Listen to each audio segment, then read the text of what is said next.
Assalamualaikum warahmatullahi wabarakatuh. Anak-anak, kali ini kita membahas kehidupan politik dan ekonomi bangsa Indonesia. Pada KD 3.10 mengevaluasi perkembangan kehidupan politik dan ekonomi bangsa Indonesia pada masa awal kemerdekaan sampai dengan masa demokrasi terpimpin.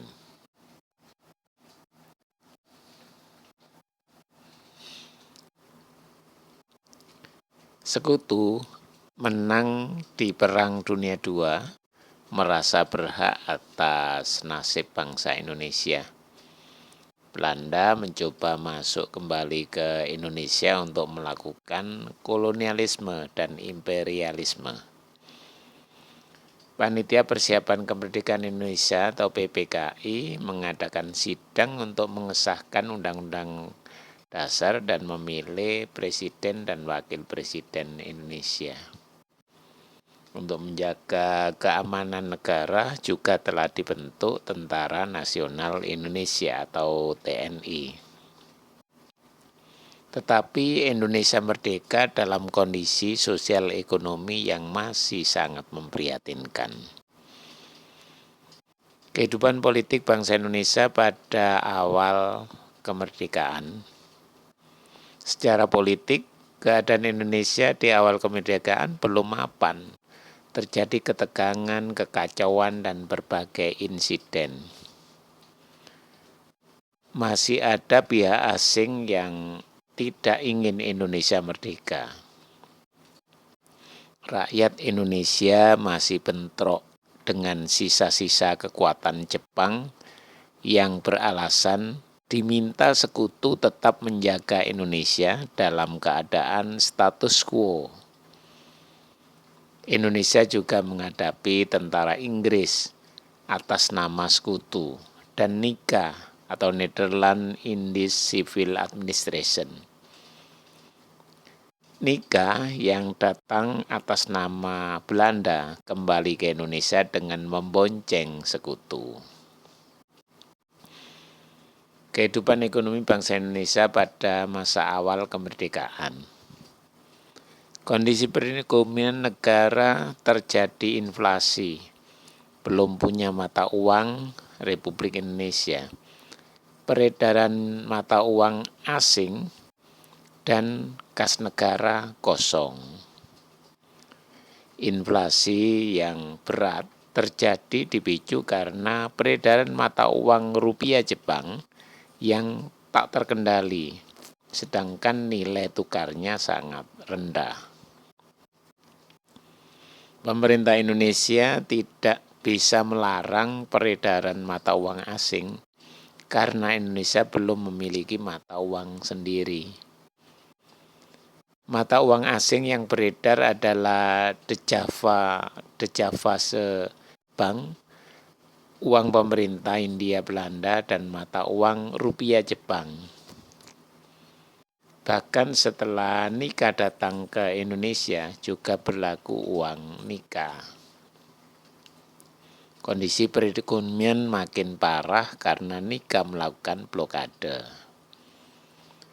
Terdapat beberapa upaya yang dilakukan pemerintah untuk mengatasi kekacauan di awal Indonesia merdeka.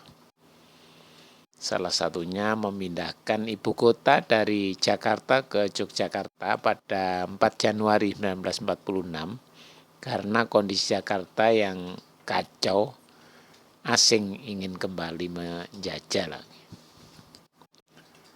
Pemerintah Indonesia mengeluarkan ORI atau Uang Republik Indonesia pada 30 Oktober 1946 serta menyatakan uang NICA tidak sah. Berupaya agar tidak ada diskriminasi, semua warga memiliki hak dan kewajiban yang sama. Mengangkat Menteri Pendidikan dan Pengajaran yang pertama di Indonesia, yaitu Ki Hajar Dewantara. Perkembangan kehidupan politik dan ekonomi bangsa Indonesia pada masa demokrasi terpimpin. Latar belakang dicetuskannya sistem demokrasi terpimpin oleh Presiden Soekarno, dari segi keamanan nasional banyak gerakan separatis pada masa awal demokrasi liberal, menyebabkan ketidakstabilan negara. Dari segi perekonomian, sering terjadi pergantian kabinet, menyebabkan program-program yang dirancang tidak dapat dijalankan secara utuh, sehingga pembangunan ekonomi tersendat.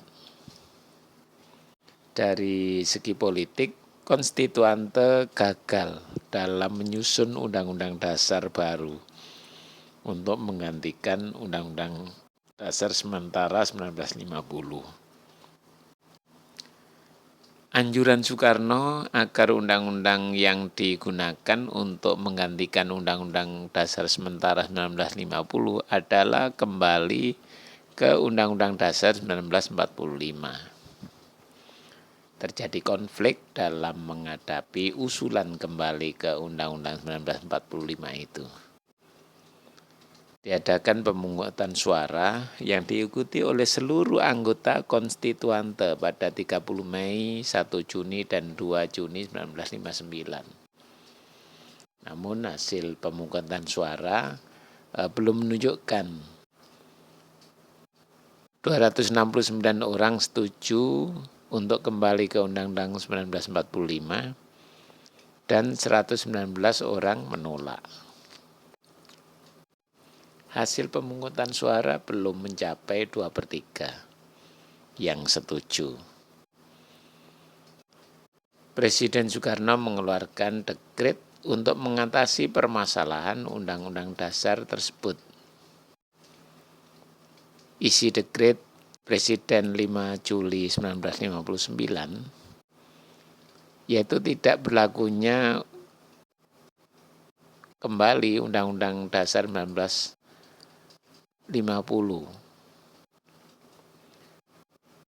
Kemudian berlaku kembali Undang-Undang Dasar 1945. Dibubarkannya konstituante, pembentukan MPRS dan DPAS. Sejak dekret Presiden 5 Juli 59 itu, maka dimulai sistem demokrasi terpimpin. Partai Komunis Indonesia menyambut dengan hangat demokrasi terpimpinnya Presiden Soekarno ini. PKI menganggap bahwa Soekarno mengakomodasi persekutuan konsepsi antara ideologi nasionalisme, agama Islam, dan komunisme yang dinamakan Nasakom. Keterlibatan militer dalam politik dan lembaga politik kian meluas. Pada 10 Juli 1959, Soekarno mengumumkan kabinet kerja yang sepertiganya berasal dari militer. Pada 19 Desember 1961, Soekarno mengumandangkan Tri Komando Rakyat. Soekarno kemudian membentuk Komando Mandala untuk pembebasan Irian Barat yang dipimpin oleh Soeharto. Amerika Serikat mendukung Soekarno dalam pembebasan Irian Barat dari Belanda karena punya kepentingan sendiri. Amerika Serikat memberikan 64 juta dolar dalam bentuk bantuan militer untuk jenderal-jenderal militer Indonesia. Melatih perwira-perwira militer sayap kanan lebih dari 200 perwira tingkat tinggi di antara tahun 1956 sampai dengan 1959. Kepala Badan untuk Pembangunan Internasional di Amerika pernah sekali mengatakan bahwa bantuan Amerika Serikat tentu saja bukan untuk mendukung Soekarno. Ya, progres waktu yang kalian pakai adalah 10 menit pembukaan, kemudian 30 menit pembahasan, 40 menit pengerjaan tugas, ya, kemudian 15 menit konfirmasi, dan 5 menit penutupnya.